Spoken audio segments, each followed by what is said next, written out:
এ বিশ্বে মানুষেরা শুনে রেখে দাও, আমি রাসূলুল্লাহ হলাম ইলমের শহর, আর আলী হলো ঈশ্বরের দরজা। আমি রাসূলুল্লাহর কাছে আসতে গেলে আলীর মাধ্যম দিয়ে আসতে হবে, আলী ছাড়া আমাকে পাওয়া যাবে না।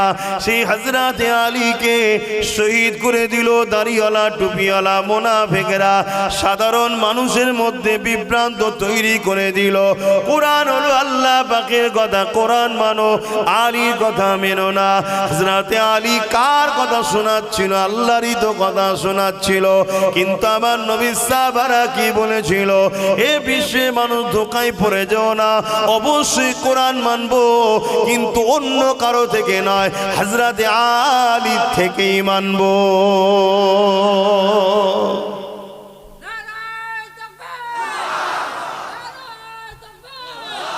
আমার কথা বুঝতে পাচ্ছেন?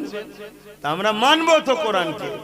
আজ আমাদেরকে অনেকে শোনায়, আরে কোরআন হাদিস আগে না দাদা হুজুর আগে? তোমরা দাদা হুজুর কে পাগল হয়ে যাচ্ছ, কোরআন হাদিস ছেড়ে যে দাদা হুজুর করছো। এরকম ভাবে বিভ্রান্ত করে না? বলেন বলেন। হ্যাঁ, এই আর আজকের খারিজি, এরা আজকের খারিজি, এরা আমাদের মধ্যে মতনৈক্য তৈরি করছে, ডিভাইড তৈরি করছে। অথচ যারা বলছে এদের বাপ দাদাও মুসলমান হয়েছে দাদা হুজুরের ওসিলায়, জোরে বলুন সুবহানাল্লাহ। আরে অবশ্যই কোরআন হাদিস মানবো, কিন্তু তোমার থেকে নয়, জবানার মোজাদ্দেদ দাদা হুজুরের থেকে মানবো, জোরে বলুন সুবহানাল্লাহ। এটা হবে আজকে আমাদের উত্তর। কথা বুঝে আসছে? তাই বলে দিয়ে যায়, নবী পাককে চিনেন, নবী পাককে মুহাব্বত করেন, ভালোবাসে, প্যার করেন। যে নবী আমার সারা জীবনটা তোমার আমার জন্য কেঁদেছে, আজও রওজা মুবারকে নবী আমার তোমার আমার জন্য কাঁদতেছে।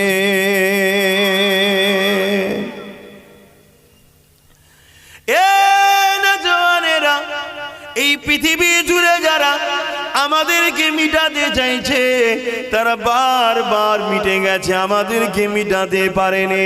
অথচ তাদের হাতে ক্ষমতা যুগে যুগে ছিল, অথচ তাদের হাতে অস্ত্র যুগে যুগে ছিল, অথচ তাদের দিকে পাওয়ার যুগে যুগে ছিল, তথাপিও তারা মিটে গেছে, আমাদের মিটাতে পারেনি। তাই তারা বড় রিসার্চ করে দেখে নিয়েছে, সব ক্ষমতা আমাদের পক্ষে থাকার পরও এই মুমিন মুসলমান নবীর গোলাম গুলোকে কেন মিটানো যায় না? তারা রিসার্চ করে দেখে নিয়েছে, এদের দিলে এমন একটা পাওয়ার আছে, যে পাওয়ারকে ঈমান বলা হয়। ওই ঈমান যতক্ষণ এদের মধ্যে আছে, এদেরকে কখনো মিটিয়ে দেওয়া সম্ভব নয়। এরা যেতে ঈমানের জোরে, এরা কামিয়াবি ঈমানের জোরে হয়। এরা ক্ষমতার আসনে বসে না, এদের দিকে কোন রকম ক্ষমতা না থাকার পরও এরা কামিয়াবি ঈমানের জোরে। তো ঈমানটা কি? তারা রিসার্চ করে দেখছে, ঈমানটা হলো হুজুরের প্রেম ও আদব। জোরে বলুন সুবহানাল্লাহ। শুনছেন তো নাকি?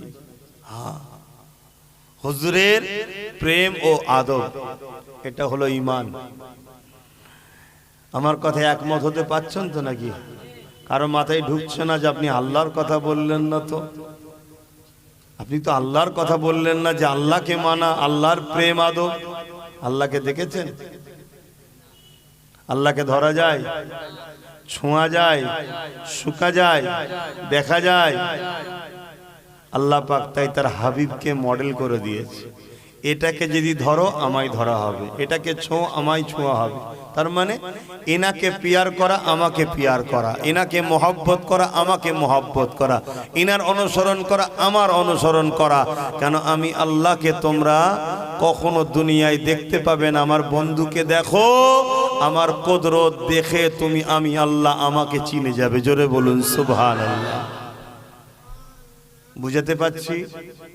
তাহলে আমার রসুল পাককে সামনে ঠেলে দিচ্ছেন কে? আমার আল্লাহ নিজে। একটু সরাসরি দেন, কে ঠেলে দিচ্ছে?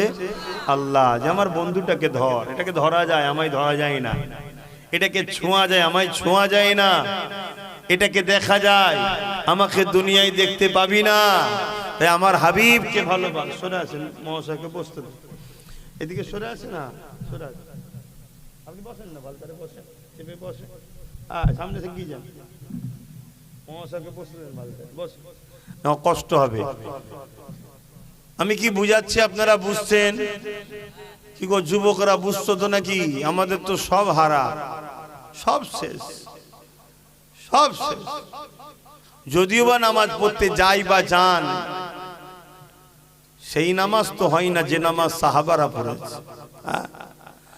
আল্লাহ নবী দুজন সাহাবা হুজুর দিগকে দাঁড় করিয়ে দিলেন মদিনার বর্ডারে পাহারা দিবার জন্য। একজন আনসারী আর একজন মুহাজিরিন সাহাবা।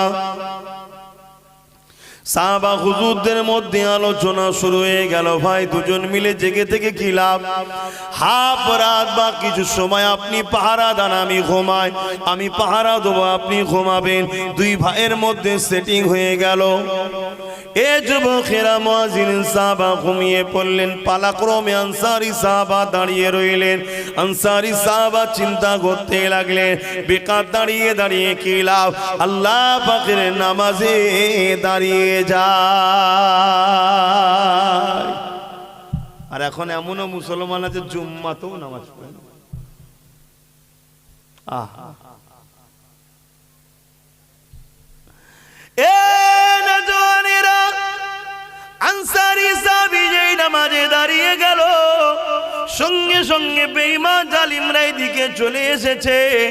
তারা দূর থেকে আমার নবী সাহাবীকে দেখে আর চিন্তা করতে লেগেছে, ওটা মুহাম্মাদের অনুচর না একটা কাচের কোনো খুঁটি গোড়া দাঁড়িয়ে আছে। এই রকম ভাবে অনেকক্ষণ ধরে তাকিয়ে রয়েছে। আর আনসারী সাহাবা কেরাত তেলাওয়াত করে যাচ্ছে, কোরআন তেলাওয়াত করে যাচ্ছে। কেন? কোরআন কোনো বই কিতাব পুস্তক নয়, কোরআন হলো কালামুল্লাহ, আল্লাহ পাকের কথা। যুবকেরা, তরুণেরা, তাই আল্লাহ জানিয়ে দিয়েছে যে যতক্ষণ আমার কোরআন তেলাওয়াত করবে সে আমি আল্লাহ আমার সঙ্গে ততক্ষণ কথা বলতে লেগেছে। আল্লাহ নবী সাহাবী আনসারী সাহাবী দাঁড়িয়ে দাঁড়িয়ে নামাজ পড়তে লেগেছে, কেরাত তেলাওয়াত করতে লেগেছে। এমন সময় দেখা যায় ওই বেঈমানেরা তীর নিক্ষেপ করে দেয়। ওই তীর এসে আমার নবী পাকের সাহাবীর সিনায় লেগে যায়। সাহাবী বুঝতে পেরে গেছে আমাকে জালিমরা তীর মেরেছে, কিন্তু কোরআন তেলাওয়াত এত মজা লাগছে, কোরআন তেলাওয়াতটাও ছাড়তে পারছে না। একটা দুটো তিনটে করে পর পর তীর মেরেছে। সাহাবী রুকু গেলেন, সালাম ফিরালেন, মুহাজিরিন ভাইকে তুলছেন, মুহাজিরিন সাহাবীকে তুলছেন। মুহাজিরিন সাহাবী উঠে, দেখা হয়েছে, দেখে এলো একটু ভালো করে তারপর আলোচনা করো। এ কি অভ্যাস তোমাদের? হায় কি দুনিয়া এসে গেল, কি দুনিয়া এসে গেল। হুজুরের নাম আমার স্মরণ করছেন, ভাইদের যদি জানা থাকে একটু বলবেন। একজন ইমাম সাহেব ছিলেন, হাদিসের দাস দিচ্ছেন, ছাত্রদের ঘরে হাদিস শিখাচ্ছেন, ছাত্ররা বসে বসে হাদিস শিখছেন। হুজুরের চেহারার আস্তে আস্তে পরিবর্তন হচ্ছে। একটা সময় পুরো শরীরটা নীল কালারের হয়ে গেছে, তথাপিও হাদিস তেলাওয়াত বন্ধ করেনি। যখন হাদিস শেষ হয়ে গেল, ছাত্ররা জিজ্ঞেস করছে, হুজুর আপনার চেহারার মধ্যে পরিবর্তন দেখা দিচ্ছে, কি ব্যাপার? বলছে, হ্যাঁ বাবা, পিঠে একটা কি ঢুকেছে, কামড়াচ্ছে, 100 বার দংশন করেছে। খুলে দেখছে সাপ বিছে বলে না, ওই 100 বার। কত জ্বলন বলুন তো। হুজুর তাহলে আপনি প্রথমবার কামড়ে? বাবা আমি নবীর হাদিস বলছি, কি করে হাদিস বন্ধ করে দে বাবা, দেখি জান আগে নয়, নবীর হাদিসটা আগে। জোরে বলুন সুবহানাল্লাহ। এই পুরো পৃথিবীকে এক পাল্লায় রাখো, আর নবী পাক সাল্লাল্লাহু আলাইহি সাল্লামের একটা সুন্নতকার এক পাল্লায় রাখো। এই পৃথিবীর থেকেও নবীর সুন্নতের একটা সুন্নতের দাম অনেক বেশি। জোরে বলুন সুবহানাল্লাহ। আমরা তো মানতে পারিনি, আমরা মানতে পারিনি। কত বড় বড় গাড়ি ঢুকছে রে বাবা, সরাই লেগে না যায়, সরাই বাপ। শেষকালে সব ছেড়ে দে, ড্রাইভার সাহেবের উপর রাগ মিটাবি। সরে সরে আয় বাবা। এবারে মসজিদের শুভ উদ্বোধনী বলে এখানে হচ্ছে, পরের বারে কোনো মাঠটার দেখে করবেন, কথা বুঝে আসছে। কেন এই জায়গায় ভাবে করা ঠিক হবে না, গাড়ি ঘোড়া সব যাচ্ছে। আবার পিছনে একটা চলে যাও, গাড়িগুলো সাইড দিয়ে দাও। তো ভাইয়েরা আমার, কি কথা বলছিলাম জানো? হ্যাঁ ওটা তো বললাম। তার আগে কি ওয়াজ করছিলাম?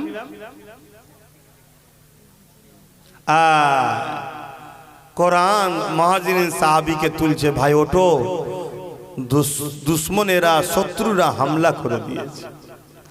আল্লাহ নবীর মুহাজির সাহাবী উঠে বলে, ও ভাই আনসারী সাহাবী রে, আপনাকে তিনটে তীর লেগে গেছে, আপনি আমাকে না তুলে একা একা কেন লড়াইটা করতেছিলেন? আনসারী সাহাবী তো দাঁড়িয়েছিলেন পাহারার জন্য, মুহাজিরিন সাহাবী তাকে ঘুমিয়ে পড়েছে। তিনটে তীর লেগেছে ভেবে মুহাজিরিন ভাই বলছে তো লড়াই করছিল। যুবকেরা তরুণেরা এমন করে দেখা যায়, মুহাজিরিন সাহাবী যখন বলেন, ভাই আপনি একা একা কেন লড়াই করতেছিলেন, আমাদেরকে দুটাতে পারতেন, আমাকে তো ডাকতে পারতেন। আনসারী সাহাবা বললেন, ভাইরা আমি লড়াই করি না, আমি তো আপনাকে শুইয়ে দিয়ে দাঁড়িয়ে দাঁড়িয়ে চিন্তা করতে লাগলাম, একা একা দাঁড়িয়ে কি লাভ, এই জন্য আমি নামাজে দাঁড়িয়ে গেলাম। যখনই নামাজে দাঁড়িয়ে গেছি, তীর এসে আমাকে লেগে যায়। ওই আনসারী সাহাবী বলে, একটা তীর যখন লেগেছিল আপনি আমাকে তো উঠাতে পারতেন।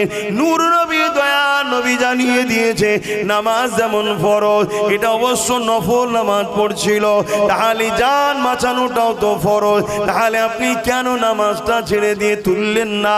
ওই সময় আনসারী সাহাবী বলে, আমি সূরা রহমান তিলাওয়াত করতেছিলাম, এত সুন্দর মজা লাগছিল, এত আনন্দ লাগছিল, এত ভালো লাগছিল, আমি মনে করছিলাম আমায় তীর লাগছে, আমি মনের মধ্যে লেগেছিলাম জান চলে যায় চলে যা। সূরা রহমান তিলাওয়াতে যে মজাটা পাচ্ছি, এই তিলাওয়াতটাকে আমি কোনোভাবে বন্ধ করতে পারবো না।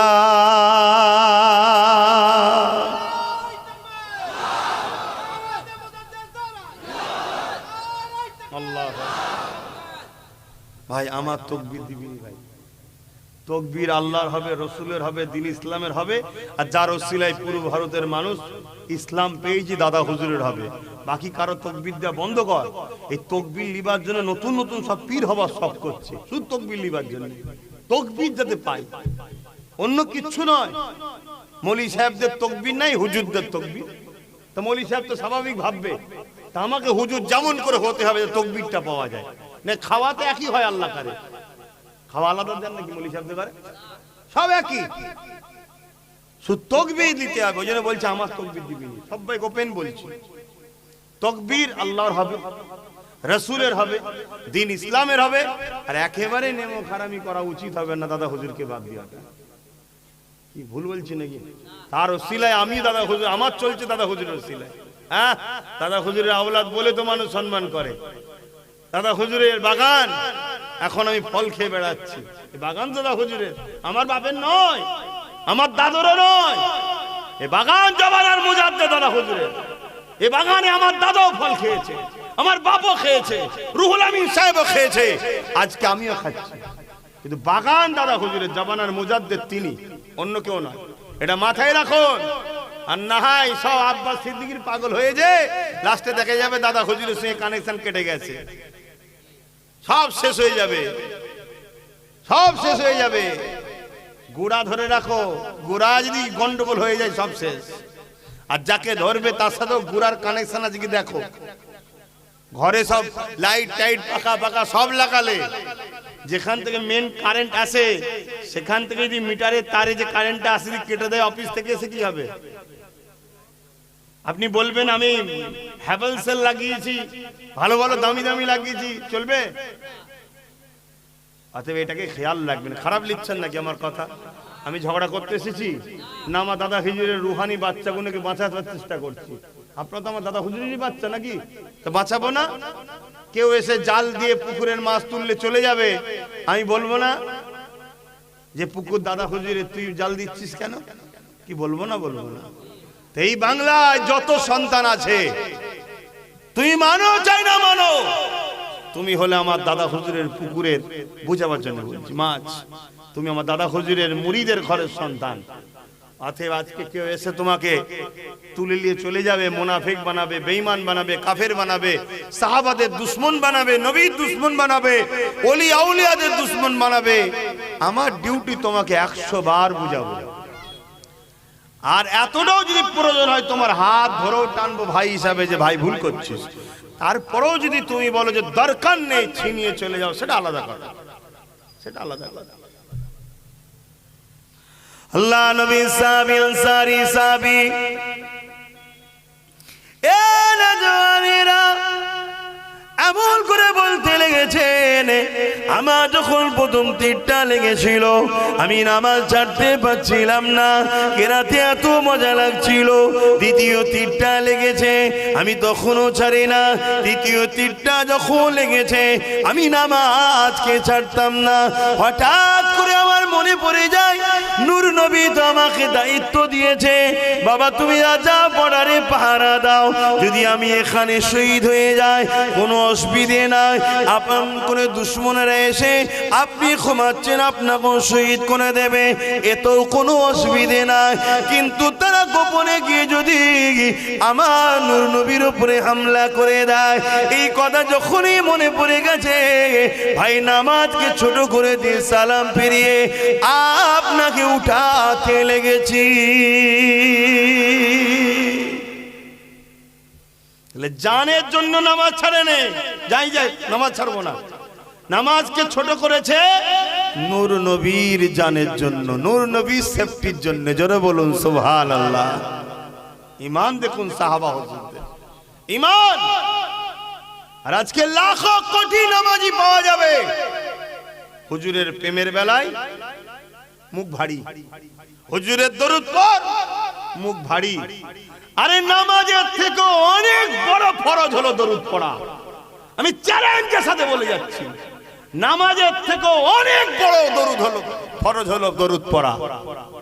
কারণ নামাজ আমার নবীর সুন্নাত, আল্লাহর ফরজ করেছে, নবী পড়েছে কিন্তু আল্লাহ পড়েনি। আর দরুদ আল্লাহ নিজে পড়েছে, জোরে পাঠিয়েছে, জোরে বলুন সুবহানাল্লাহ। কিন্তু আজ আমাদেরকে বহু দিন ধরে পরিকল্পিতভাবে কেউ কোরআন দিয়ে, কেউ দাঁড়িয়ে দিয়ে, কেউ নামাজ দিয়ে, কেউ মসজিদ দিয়ে, কেউ মাদ্রাসা দিয়েছে, কিন্তু বিনিময়ে হুজুরকে কেড়ে নিয়েছে, নবীকে কেড়ে নিয়েছে।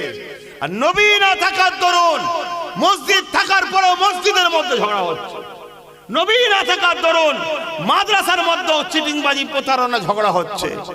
সব থাকার পরও ঝগড়া সব জায়গায়, আর যেখানে হুজুর থাকবে সেখানে ঝগড়া হওয়াটা সম্ভব নয়। কথা মাথায় ঢুকছে না? ঢোকেনি? আমার কথা আপনারা বুঝছেন না ভুল বুঝছেন? আবার বলুন, ভুল বুঝছেন না তো? কেন 50-60 বছরের ময়লা পরিষ্কার করতে অনেক কষ্ট হবে?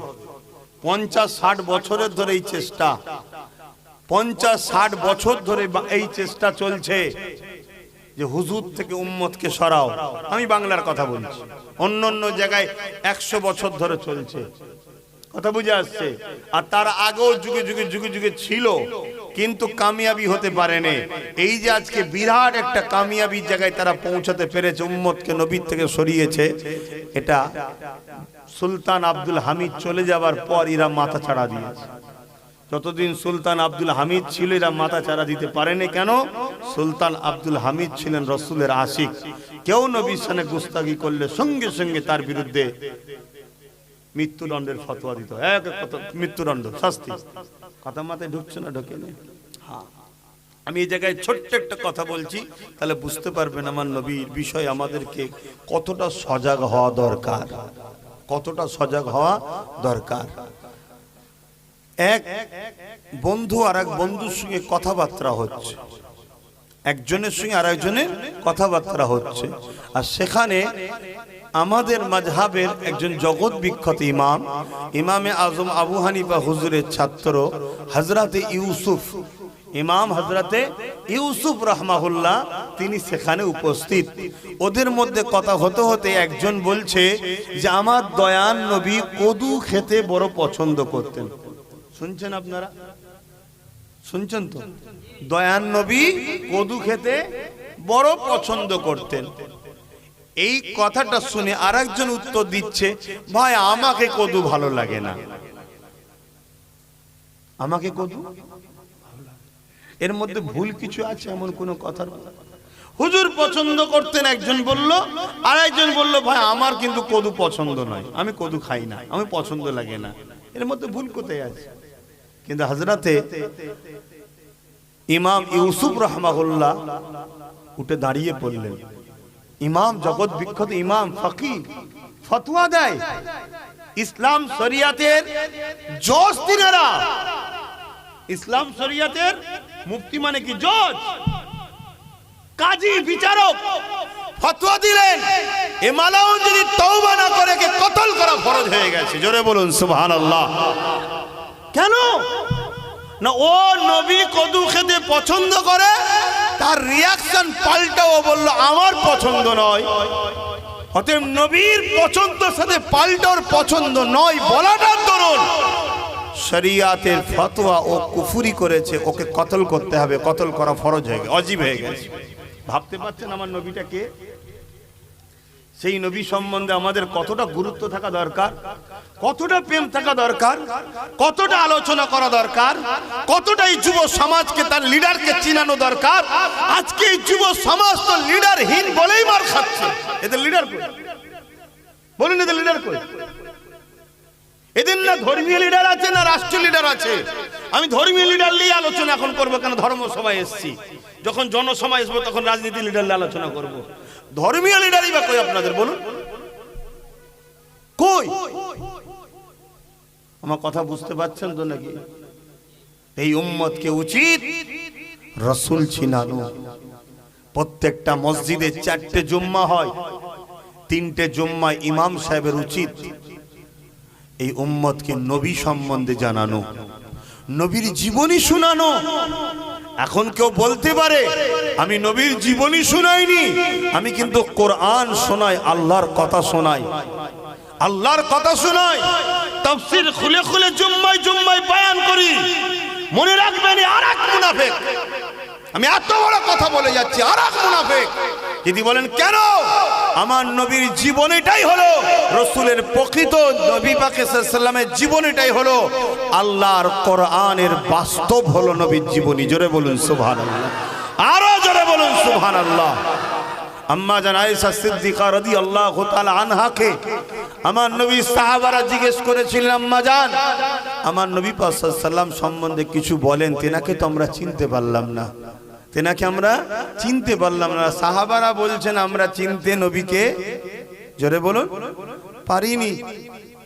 হাই হাই হাই হাই, আজ কিছু মানুষ বলছে আমরা নবী চিনতে পেরে গেছি। কেমন গো? বলছে আমাদের মতো মানুষ। বলছে না? বলে না? বলুন। হ্যাঁ, এগুলো দেখতে হবে বাপ। এসব ঈমান লুটার জন্য ষড়যন্ত্র চলছে। সাধারণ ছেলে, স্কুল কলেজে পড়া ছেলে, মাঠে খাটা ছেলে, দিনমজুরি করা ছেলে, ধর্ম সম্বন্ধে জ্ঞান নেই। আলেম এসেছে, মুফতি মাওলানা এসেছে, একটু মুখের দিকে চেয়ে বসে আছে। বক্তা ওয়াজ করতে করতে বলে গেল নবী আমাদেরই মতো একজন মানুষ ছিলেন, তিনার উপরে ওহী আসতো, আমাদের উপরে ওহী আসতো না। নবীর বিষয়ে কোনো রকম ভুল কথা দেখলে প্রতিবাদ যে না করবে সেই বেঈমান হয়ে যাবে। তাহলে যতজন বসে ওয়াজ শুনলো বেঈমান হয়ে গেল যদি প্রতিবাদ না করে। তাহলে কিভাবে বেঈমান বানানো হচ্ছে আমাদের বুঝতে পারছেন? আর বেঈমান যখন সেজদায় যে বলছে আল্লাহ জালিম কেন্দ্র সরকার মেরে ফেলে, বলছে সাহায্য করো না আল্লাহ, এই সাহায্য হবে? তো বেঈমানকে মারার জন্যই তো আল্লাহ বসিয়েছে। বস, বসে সাইজ কর সব। কেন? খোদার বিনা হুকুম ছাড়া গাছের পাতা লড়ে না। তাহলে দেশের মাথায় কে বসবে? খোদার হুকুম ছাড়া থাকে না ওখানে। আমি কি ওয়াজ করছি বুঝছেন তো নাকি? কথা বলেন, হুকুম থাকে না? থাকে না? আল্লাহর বিনা হুকুমে আমি চলে এসেছি নাকি এখানে? এই আজকে এই দাওয়াত কি আল্লাহর বিনা হুকুমে? সব কিছু খোদার ইশারায় হচ্ছে, ঠিক না বেঠিক? আজ আমাদের ঘরে বড় প্ল্যান করে বেঈমান করা হচ্ছে। তো সাহাবা হুজুররা কি বললেন? আমার নবী কেমন? আমরা সাহাবারা হুজুর এতদিন সাথে থেকেছি আম্মা চিনতে পারছি না। পর্দার আড়াল থেকে জিজ্ঞেস করছে, আম্মাজান বলছে তোমরা কোরআন পড়োনি? আম্মাজান আয়েশা হুজুর কি বলছে, তোমরা কোরআন পড়োনি? বলছে জি পড়েছি তো। আমার নবী পাক সাল্লাল্লাহু আলাইহি সাল্লামের জীবনটাই হলো কোরআন। জোরে বলুন সুবহানাল্লাহ। অর্থাৎ তোমরা যে কোরআন পেয়েছো কাগজে কালিতে লেখা, ওর বাস্তবটা হলো মুহাম্মাদুর রাসূল। জোরে বলুন সুবহানাল্লাহ। কোরআন যদি দেখতে চাও, কোরআন যদি বুঝতে চাও, কোরআন যদি জানতে চাও, কোরআনের গভীর যদি দেখতে চাও, তো মনে রাখবে যেমন তোমার আমার ঘরে রয়েছে, এটা কাগজে কলমে লেখা রয়েছে, আর বাস্তব জিন্দা মুহাম্মাদুর রাসূল হলো কোরআন। জোরে বলুন সুবহানাল্লাহ। আমাকে ভুল বুঝবেন না। অর্থাৎ তিনার উঠা বসা, চাল চলন, কথাবার্তা, শুয়া খাওয়া সবকিছু কোরআন অনুযায়ী। কথা মাথায় ঢুকছে না? ঢোকে না? ভুল বুঝবেন না, আজকে বুঝুন। যদি বলেন আমরা আম মানুষ এত কি করে শিখবো, শিখতে হবে। দিন শিখা ফরজ, জানেন না? আপনি কবরের জমিনে যখন যাবেন আপনাকে কটা প্রশ্ন করা হবে? কথা বলেন, তিনটে। প্রথম নম্বর কি? মান রব্বুকা, তোমার রব কে? একজন বলল রব্বি আল্লাহ, আর এক মুর্দা বলছে লা আদরি, জানি না। যে বলল রব্বি আল্লাহ, তাকে কি আল্লাহ বলবে যাও আমাকে চিনে গেছে ছেড়ে দাও? ফেরেশতা বলবে আল্লাহ আপনাকে চিনে গেছে ছেড়ে দিই, আল্লাহ বলবে না দাঁড়া বাকি আছে। আর যে বলল লা আদরি, চিনি না, আল্লাহ বলবে না ওকে মার, আমাকে চিনে নে, মার, শাস্তি দে, এ বলবে নাকি? না, এখনো বাকি আছে। তাহলে থেকে কি বুঝছেন? আল্লাহ থেকে বেশি যদি আমরা মাথা মারতে শুরু করি বিপদ আছে না নাই? আল্লাহই চাইছে আমার হাবিবকে আমি মূল বানাবো, আমার হাবিবকেই দিনের মূল বানাবো। আর আমরা হাবিব ছেড়ে দিয়ে দিন মানি, আমরা নবী ছেড়ে দিয়ে দিন মানি, নবী ছেড়ে দিয়ে আমরা মুসলমান, নবী ছেড়ে দিয়ে মসজিদে সেজদায় পড়ে আছি, নবী ছেড়ে দিয়ে মাদ্রাসায় পড়ে আছি। নবীকে ধরুন, আমি আগে বললাম না? তারপরে প্রশ্ন করা হবে মা দিনুকা। একজনকে জিজ্ঞেস করাল একটা মুর্দাকে, সে বলল দিন ইসলাম। ঠিক উত্তর দিয়েছে, কি গো ঠিক? আল্লাহর ফেরেশতা বলবে আল্লাহ আপনাকেও চেনে, ধর্ম ইসলাম বলছে, দিন ইসলাম বলছে, ছেড়ে দেবো? আল্লাহ বলবে না, দাঁড়া। তার মানে কি বুঝলেন? আল্লাহ জানার পরও, দিন ইসলাম জানার পরও ছাড় এখনো নেই, ছাড় এখনো নেই। কেন? আমি যাকে মূল করেছি সেটা এখন বাকি আছে। কে তিনি? বলো না গো, কে তিনি? যিনি আজও আমাদের জন্য কাঁদছে। জোরে বলুন সুবহানাল্লাহ। হে যুব সমাজ, গুনাহ করুনি, গুনাহ করুনি, গুনাহ করুনি। আর যদিও করে ফেলো, যদিও করে ফেলো, রসুলকে ভালোবাসা, মহব্বত, ইমানটা নিয়ে কবরে যাও। গুনাহ আল্লাহ একদিন আযাবের শাস্তি দিয়ে গুনাহ মাফ করে ইমান থাকার জন্য জান্নাত দেবে। জোরে বলুন সুবহানাল্লাহ। আর যদি হুজুর না থাকে, হায় হায় হায় হায়, সব শেষ, সব শেষ। একটা ব্যক্তির নাম বলছি, মনে রাখবেন, নাম হলো আব্দুল্লাহ ইবনে উবাই, যে কিনা নবী পাকের হাতে হাত দিয়েছে, নবী পাকের হাতে হাত দিয়ে বায়াত হয়েছে। আর একটা ব্যক্তির নাম বলছি, যিনার নাম হলো আবু বকর সিদ্দিক, তিনিও নবী পাকের হাতে হাত দিয়ে বায়াত হয়েছে। দুজনই নবীর হাতে হাত দিয়েছে। এ যুবকেরা, আব্দুল্লাহ ইবনে উবাই নবী পাক